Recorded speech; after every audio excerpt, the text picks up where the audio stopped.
What's going on, guys? This is Gene Jensen, and like I said in my July baits video, I want to break this down into 3 different videos. And this video is all about the 5 baits that you might want to be throwing super shallow in the month of July.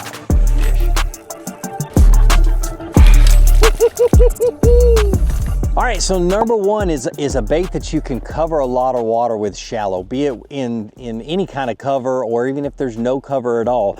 And that would be a swim jig. Okay, so I'm not gonna throw a spinnerbait because grass will get wrapped up in the blades. I'm not gonna throw a chatterbait for the same reason, but a swim jig itself will really come through cover really well. And because I'm up shallow, I'm imitating bluegill, and I want a bluegill colored swim bait. This is a greenfish tackle swim bait. It's got a Rage Menace trailer on it. If you guys look real careful at how I have that rigged, it's actually horizontal with the claws horizontal, and I just rip the top claw off, and it gives it a nice small profile with a lot of kick. Great little swim jig. I'm gonna leave a link down in the description to all these baits and additional ones that I don't show in the video that are some of my favorites. There's the Divine from 6 Cents. There's a couple other ones that I throw, but swim jig is key. Now you want heavy fluorocarbon line or braid. 50-pound braid, 60-pound braid, 20-pound fluorocarbon. This is a Seaguar Braze X because I'm getting it through that heavy cover. A high-speed reel. This is I want to say this is a 7:5-to-1 gear ratio reel. This is actually the new iReel 2 from Cast King that's going to be introduced at iCast this year. I'm out here testing it out, beating it up, see what it does. It's got, well, we'll wait till iCast. I'm not going to tell you guys. Got it on a 7'6" medium heavy fast rod. This is their Carolina rig Speed Demon, but you know, any 7'3", 7'6", medium heavy fast rod will do. But a swim jig is one of those things you just cover a lot of water and work it through this cover and work it, you know, work it and rip it through the grass and stuff like that, and work it through if you're in like a river channel or stuff like that with current coming through and you got laydowns, work it through those laydowns real good.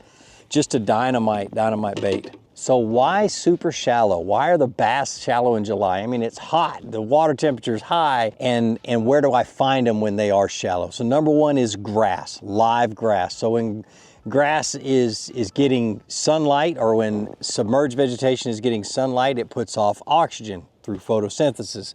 And so they're in that grass. You find that nice green hydrilla, milfoil, anything that's photosynthesizing, and the bass are going to be in there. You just got to find the bait. And typically when bass are in that kind of cover, they're eating bluegill. They're not eating shad or anything like that, so I'm going to go with bluegill patterns. Other things that'll move them shallow is current. If you got creeks running in, or a spring, or something that's pushing cooler water or churning the water up, they'll be there. Wind-blown banks, things like that. And so that's kind of how I pick these baits, and they're the ones that work the best. All right, so the next one is one that I'm gonna be throwing when I wanna drag something through the grass, and I still don't wanna get hung up and be bringing in wads of grass all the time. And it's one of those things where I have fished this all over the country, wherever there's grass, specifically scattered or clumpy grass that has holes in it, and canals and things like that, like milfoil and hydrilla and stuff like that. And that is some type of a swimming worm. This is a Rage cutter worm, just a fat-bodied, one little kick and tail. Zoom speed worm will work. Man, there's a whole bunch of them, swimming Cinco. But the key is how you rig it, okay? Straight shanked worm hook. This is a Gamakatsu G Finesse worm hook, and I'll leave, like I said, leave all the links down in the description. 1/4 ounce. This is a little bit heavier than a 1/4 ounce, but typically I'll start with a 1/4 ounce weight, and then if that gets hung up a little bit more or too much, I'll go to a 5/16, or no, that's more than a 1/4.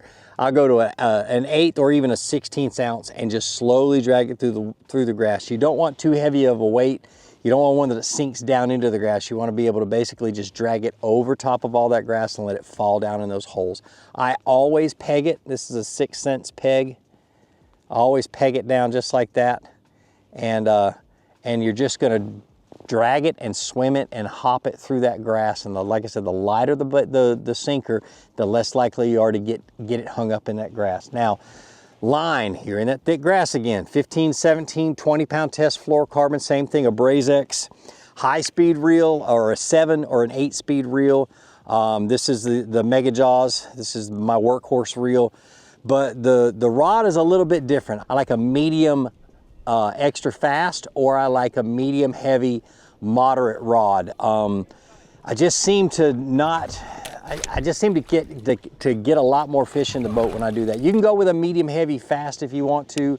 That'll work. It just doesn't cast as well with those light baits, and so you kind of have to play that balance game out.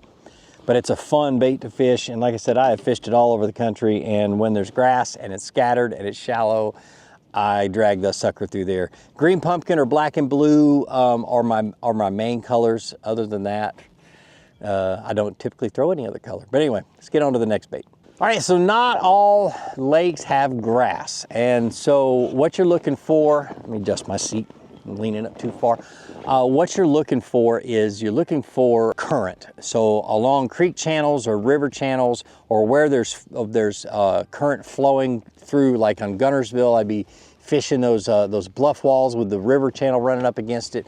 That always is gonna have oxygen, or gonna be well oxygenated.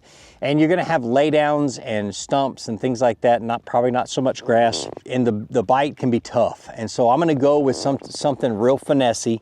Gonna grab out the old fairy wand, the spinning rod, and throw a shaky head. And a shaky head is one that I love because it comes through grass really, really good. And this is a recent one that and it's a little bit big of a head that I would throw typically, but I've been fishing really, really deep and dragging on rocks. But it is a Z-Man SMH shaky head. It's a B-lat shaky head. Just a straight shank. It's got a little keeper on it. If you guys can see that, just a straight shank hook. And basically, when you rig it up, you want to rig it. Let me pop it off. Okay, you want to rig it up, rig your worm up, and it's gonna be a straight tail worm, just like you would a Texas rig. Put it through that keeper, and then tug it, and you just want it to look just like that. This is the SMH Worm, Z-Man SMH Worm, but a shake or a trick worm or finesse worm or something like that. But I love to have a straight tail worm. I'm going to throw it on hard bottom. I'm going to drag it and shake it. I'm going to throw it into to lay downs, bring it up to the limb and shake it, and just work the area really, really good. Now, the rod itself, the rod is going to be a medium fast rod. This is a 7 foot medium fast. It's Speed Demon. I like to, because it's a spinning rod, I'm always going to put braid on it. This is 20-pound test high vis smackdown, and I'm going to tie on a leader that's 1.5 times the length of my rod. Basically, when I get ready to cast, I want the connecting knot. If you're not using an FG knot, have the connecting knot when you're be somewhere beyond the big guide. Have it somewhere ahead of the big guide if you're not using an FG knot. With the FG knot, it really doesn't matter. It'll come right through the guides and it won't get beat up quite so much. But I tie a leader on with the FG knot, like I said, 1.5 times the length of my rod, and 8 to 10, maybe even 12-pound test fluorocarbon is all I use. So shaky head, man. When it gets tough, you can really put 2 or 3 more in the boat than you normally would. All right, so the next one is, if you guys have followed me for a long time, this is one of those baits I love to hate and will catch fish if I have to with it. But I have been beat down in tournaments with this bait more than I care to admit. And this year I decided that I'm gonna really put some time in fishing it. That's why it's in the boat. That's why it's been in the boat for the last 2 months. And that is your old faithful wacky rig. It is, you know, Damon, my fishing partner, won the No Limit tournament a couple of weeks ago, caught 400 inches of fish on a wacky rig. Unbelievable. But anyway, let's dive into it. So what this is I've got the VMC. I want to say that this is the weedless Nico hook, which I really like for a wacky rig. And then you got the cross-eye, the VMC cross-eye band, or whatever they call it. Like I said, everything's gonna be down in the description. So if I mess up on names and things like that, they're all down there. But anyway, love this setup. With the rod, I am actually using the Sniper, the Asagi Sniper rod, which is a really fun rod to fish. I've talked about this in a couple other videos. Short butt. It's 6'4" You skip it up underneath docks, make really good accurate casts with it. I have 20-pound test braid on there with a long fluorocarbon leader. This is actually 12-pound test fluorocarbon leader. And just don't be afraid to throw it into the grass and work it around. That's why it's weedless. Skip it up underneath docks, throw it into laydowns and stuff like that, and you'll be able to get a lot of bites. It's just one of those things where even if you're in a pond fishing shallow, you can't beat a wacky rig, especially when the bass are a little bit finicky. But love it, absolutely love it. Now the way Damon fishes it and the way I've been trying to fish it is a little bit more aggressive. Throw it out, let it sink for 2 or 3 seconds, and then shake, shake, pause, shake, shake, shake, pause, shake, shake, shake, pause, and just kind of work it back to the boat really fast. See if you can't get him to get a reaction bite. Shaky, or a wacky rig, good grief. That's my goal this year, is to learn or regain a lot more confidence in that thing, believe it or not. All right, so I didn't forget about it. Last but not least is a hollow body frog. Okay, I like bluegill colors. I don't have, well, do I have a bluegill? Yeah, I do. I got a bluegill color, but it's a JDM frog. So if I can find this one online, I'll leave the link down in the description. This is one of my favorites. It was introduced to me last year by Bass Quest or Caleb Bell, guide up on Chickamauga. Okay, but this is a spro. Any kind of spro frog will work. These don't come through grass very good, so if you're gonna fish grass, use a pointy nose one like this one is. And but nothing like throwing frogs up around this matted vegetation like I've got around me, or around cover and having a bass explode on it. The rod I'm gonna fish it on is gonna be a heavy, fast rod. 7'3", 7'6" is what most people use. If you can find one 7 foot or shorter, I would recommend it. You'd be amazed at how much easier it is to walk the frog and work the frog and make good accurate cast with a shorter rod. 50, 65-pound test braid, high-speed reel, an 8 3-to-1, or 7 or 8 speed reel. But a high-speed reel is great just in case you make a bad cast. You get it in really fast to make another one. Get more casts throughout the day. You catch more fish. But that's a frog. They're so much fun to fish. John David, like I said in my last video, he caught his first fish on a frog the other day, or a week or so ago, and he is hooked.